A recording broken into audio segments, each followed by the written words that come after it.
நண்பர்கள் அனைவருக்கும் வணக்கம். இந்த ஒரு காணொளியில் ரிசல்ட்ஸ் என்கின்ற தலைப்பில் உங்களிடம் பேச ஆசைப்படுகிறேன்.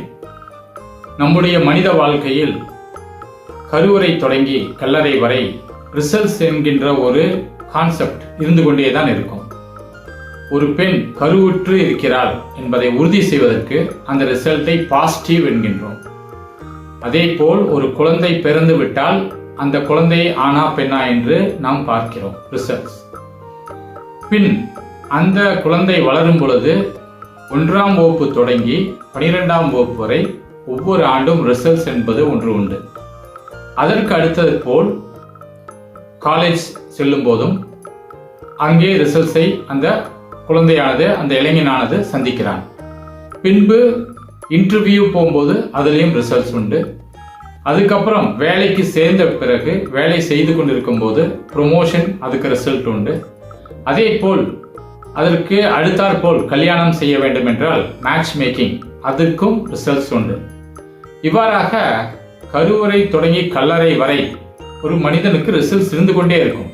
உதாரணமாக ஒருவர் வயதாகி விட்டதென்றால் அவருக்கு சுகர் டெஸ்ட், ப்ரெஷர் டெஸ்ட் என்று டெஸ்ட் எல்லாம் சொல்லி டெஸ்ட் ரிசல்ட்ஸ் பார்க்கிறோம்.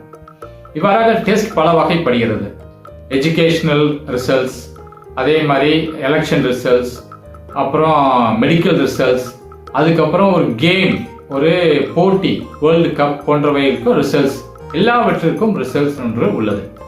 இந்த ரிசல்ட்ஸை நாம் எப்படி பார்க்க வேண்டும் என்றால், மகாத்மா காந்தி நம் தேசப்பிதா கூறுகிறார், if there are no actions there won't be results. அதாவது ஒரு மனிதன் ஒரு முயற்சி எடுக்கவில்லை என்றால் ரிசல்ட்ஸ் ஒன்றுமே இருக்காது. ஆகையினால் முயற்சி எடுக்க வேண்டும், ரிசல்ட்ஸை சந்திக்க வேண்டும் என்கின்றார். வின்ஸ்டன் சர்ச்சில், அதாவது இங்கிலாந்து முன்னாள் பிரதமர், வார் டைமர் 2ஆம் உலக போறப்போ இருந்த பிரதமர், அவர் கூறுகிறார், however be the strategy, occasionally we have to look at the results. அதாவது நாம் எடுக்கும் ஒரு செயலுக்கு எவ்வளவு அருமையான திட்டம் இருந்தாலும் செயல் இருந்தாலுமே நாம் ரிசல்ட்ஸை அவ்வப்போது பார்க்க வேண்டும் என்கின்றார். டோனி ராபின்ஸ் அப்படின்ற ஒரு US general secretary, former US general secretary கூறுகிறார், there are no secret to success. அதாவது நம்மளுடைய வெற்றிக்கு ரகசியம்லாம் ஒன்றும் இல்லை. It is just a result of preparation, hard work and working on the failure.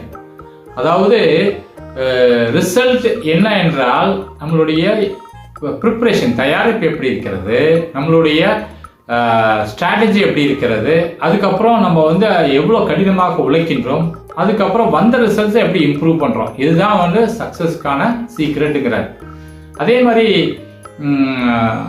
மிகப்பெரிய அறிஞர்கள், ஃபார் எக்ஸாம்பிள் வாரன் பஃபெட் என்கின்ற ஒரு இன்வெஸ்டர், ஒரு பெரிய முதலாளித்துவத்தின் தலைவராக இருந்தவர், அவர் கூறுகையில், if a man is sitting under a shade of a tree now, it is the result of a person who had already planted a tree years back அப்படிங்கிறார்.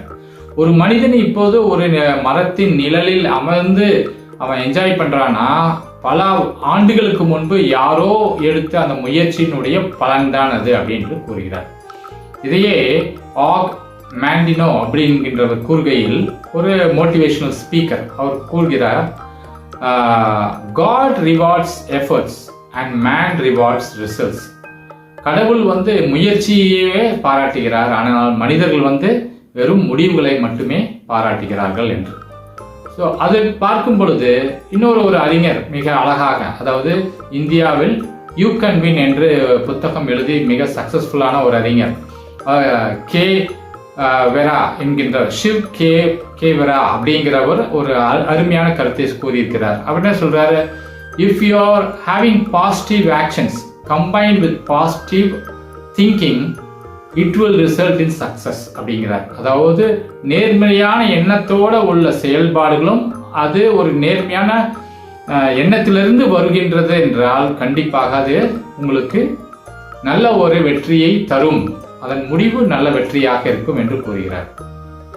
ஆகையால் மனிதர்களாகிய நாம் இந்த ரிசல்ட்ஸை பார்க்கும் பொழுது அது நமக்கு ஒரு தெளிவை கொடுக்க வேண்டுமே தவிர, வாட் நெக்ஸ்ட் என்று கூறி அடுத்த கட்டத்துக்கு எடுத்து செல்ல வேண்டுமே தவிர நமக்கு அது முட்டுக்கட்டையாக மாறிவிடக்கூடாது. ஸோ நமக்கு கருவறை தொடங்கி கல்லறை வரை ரிசல்ட்ஸ் என்கின்ற இந்த ஒரு சிந்தனை இருந்து கொண்டே இருக்க வேண்டும். நாம் தான் அதனை பாசிட்டிவாக எடுத்துக்கொண்டு மேலும் மேலும் முன்னேற வேண்டும். இந்த கருத்து உங்களுக்கு பயனுள்ளதாக இருக்கின்ற நம்புகிறேன். மீண்டும் அடுத்த காணொளியில் காண்போம். நன்றி, வணக்கம்.